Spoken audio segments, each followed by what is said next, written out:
Sou o Pedro, sejam bem-vindos a mais um vídeo do nosso canal. Hoje a gente vai falar sobre os top 5 mangás que eu mais curti no ano de 2024. E eu já vou abrir um adendo aqui, tá? Não são apenas de lançamentos que eu vou falar aqui, tá? Vai ser as leituras que eu fiz no ano de 2024, né?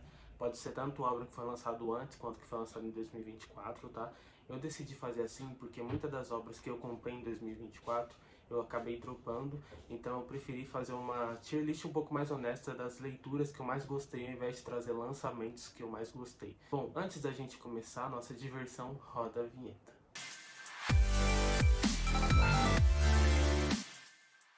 Um mangá desenhado e escrito por Suishida, um autor bem famoso lá no Japão.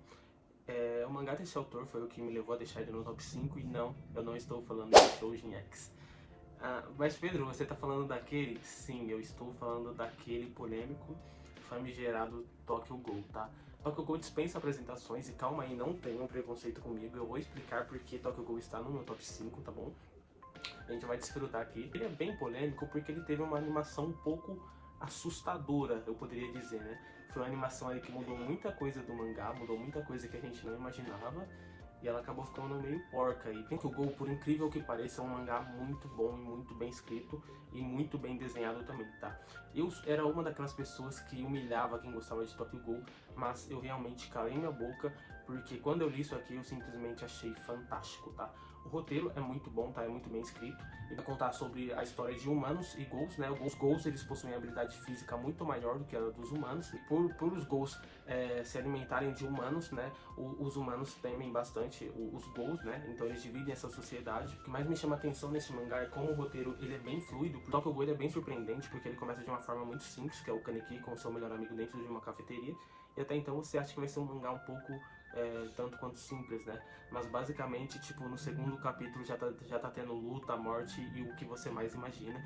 Então, eu acho muito interessante como é escrito o roteiro aqui no mangá e como eles adaptaram muito mal pro anime, tá?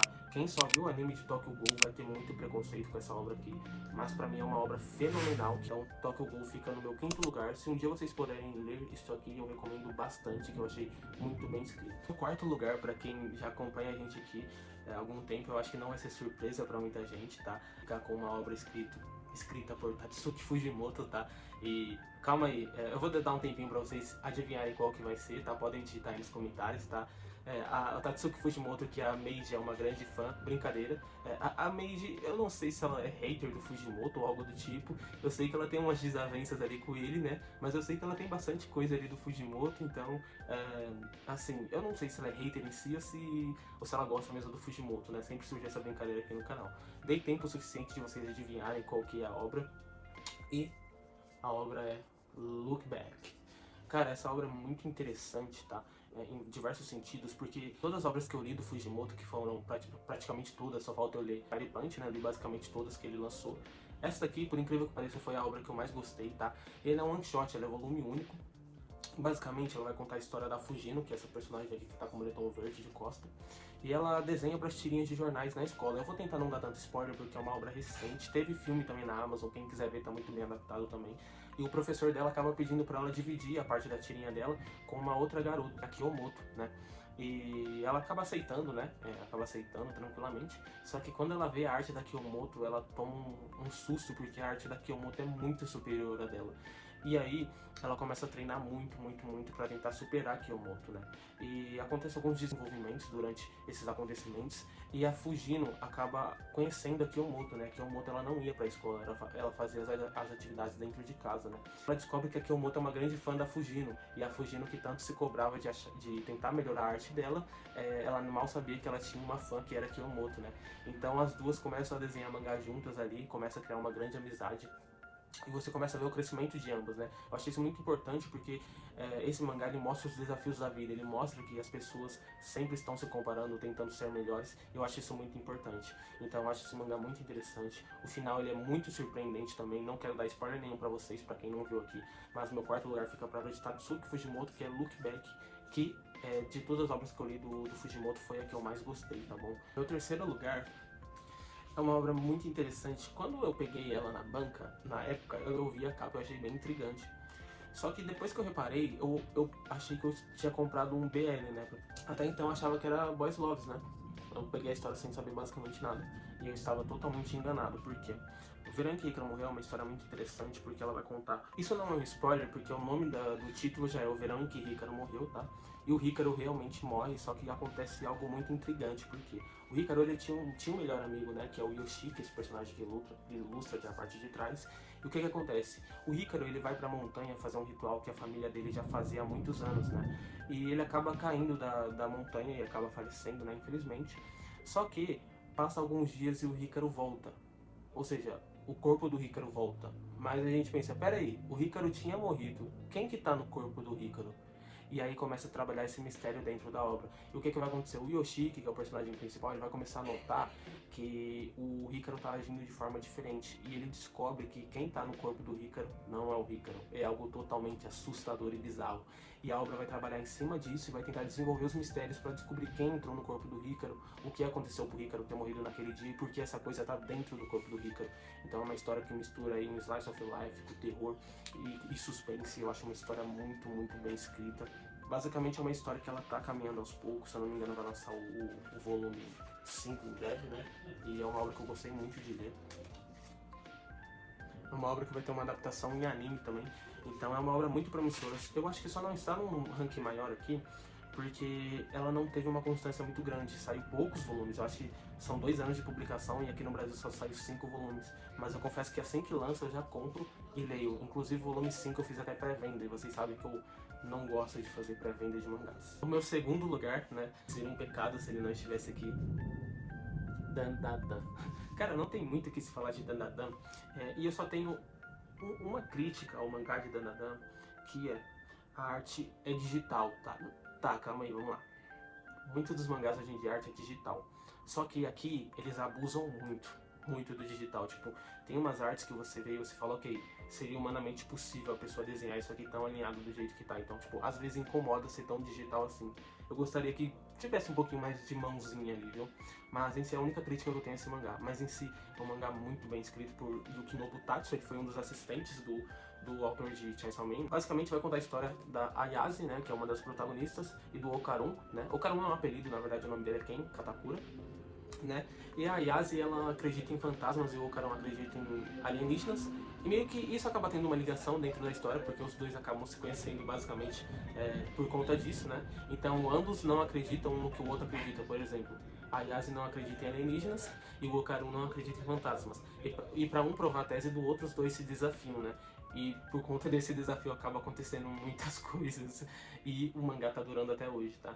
No momento que eu tô gravando esse vídeo, lançou até o volume 12 e, tipo, assim que lança eu já leio, tá ligado? Eu faço pré-venda ou compro em algum lugar por aí e assim que lança eu já leio, porque, tipo, esse mangá é espetacular. No momento tá sendo a leitura que eu mais tô gostando no ano de 2025 de fazer. Segundo lugar, Dandadan. Em primeiro lugar, eu duvido muito real vocês acertarem o primeiro lugar. Eu comentei com alguns poucos amigos dessa obra, mas pra mim foi uma obra que mudou o meu jeito de pensar sobre a vida. Me fez refletir sobre muitas coisas, tá? Eu já fiz muito mistério e o primeiro lugar vai ficar com esta obra aqui, Homúnculos. Ah, Pedro, é uma obra muito antiga. Dane-se. Eu fui conhecer Homúnculos. Eu já conheci há alguns anos, já tinha ouvido falar sobre a obra há alguns anos, mas quando eu tive a oportunidade de comprar foi em 2024, tá? Essa obra é composta por 15 volumes e eu li os 15 volumes em 2 dias, literalmente. Eu devorei essa obra, foi o mangá que eu mais li rápido na minha vida. E tem um motivo aqui muito grande dessa obra ter sido a minha favorita do ano de 2024, porque ela não é um seinen, tá? É uma obra que te faz pensar, é uma obra que te faz analisar as coisas com calma antes de fazer qualquer coisa, tá? E eu vou explicar o porquê. A obra tem como seu protagonista o Nakoshi, e o Nakoshi ele é um bancário e ele é muito bem de vida. Só que passa alguns anos ali, ele, apesar de ter tudo que ele queria, carro, qualquer mulher que ele quisesse, a comida mais cara, a roupa mais luxuosa, ele ainda se sente vazio. E ele tenta buscar o porquê que ele se sente vazio, mesmo tendo tudo que um dia ele sempre sonhou, né? E por isso ele se desafia a ir morar na rua, basicamente. Ele desiste de abandonar tudo que ele tinha para ir viver na rua e tentar ver se ele achava algum sentido na vida, né? Bom, acaba acontecendo algumas coisas e acaba pulando para um acontecimento muito importante que é o que vai definir aqui a obra para o que ela virou, né? E ele acaba conhecendo um outro personagem muito importante da obra, que é o Manabu. Ele é um estudante de medicina, né? E basicamente ele tá fazendo alguns experimentos ali e ele resolve chamar o Nakoshi para fazer esse experimento. E basicamente qual que era o experimento? Fazer uma trepanação, tá? Quem não sabe o que é uma trepanação, basicamente, antigamente era usada para fazer um buraco no seu crânio. E o que basicamente acontecia? As pessoas achavam, tirando o excesso de sangue da sua testa, iria tirar uma pressão que tem dentro do seu cérebro e você iria acabar ativando o sexto sentido. Basicamente, o Manabu chegou com esse papo para ele queria fazer esse teste. E aí, como o Nakoshi ele tinha perdido tudo, já que ele abandonou tudo e precisava de grana realmente, ele acabou aceitando fazer isso. O Manabu deu uma grana para ele poder fazer isso.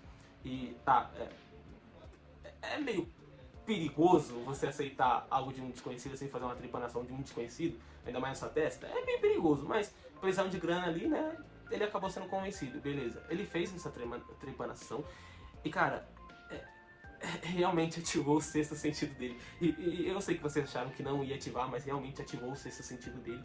E basicamente o que aconteceu? Depois que ativou esse sexto sentido, o Manabu começou a propor alguns testes ali pra ele, né? Teste de telecinese, poder ler pensamentos e entre essas coisas, né? No início não funcionou nada, né? Como a gente já esperava, mas depois de um tempo o Nakoshi começou a ver algumas coisas. Não, ele não ficou esquizofrênico, ele realmente estava vendo coisas, tá?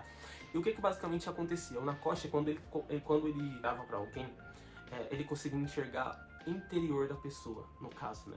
Por exemplo, ele viu uma pessoa na rua sorrindo, né? Ele viu o exterior da pessoa, mas por trás daquele sorriso ele conseguia ver as dificuldades que a pessoa tinha na vida. Por exemplo, às vezes a pessoa poderia estar sorrindo, mas por dentro ela estava triste, porque ela poderia ter apanhado do marido em casa ou algo do tipo.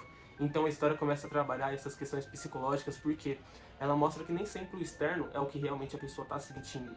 Mesmo a pessoa mostrando um sorriso e mostrando que ela está se comunicando com as pessoas, por dentro ela pode passar por diversos traumas.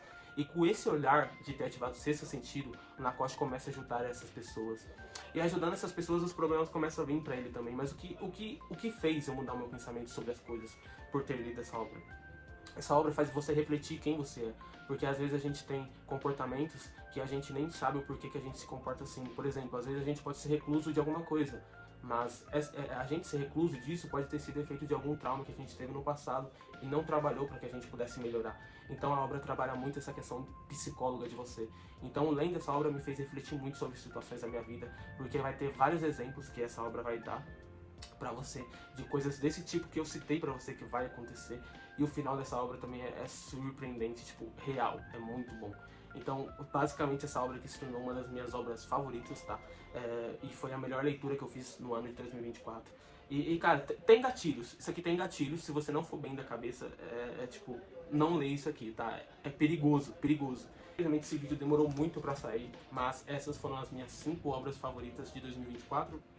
Comentem aí embaixo qual que foi as 5 obras favoritas de vocês, que eu quero saber também, viu? É isso, muito obrigado. Botões de se inscrever, deixar o like, mas tá aí pra vocês também, tá bom? E se puder ajudar a gente, tornando-se membro, a gente fica muito grato. E é isso, muito obrigado, até a próxima. E falou!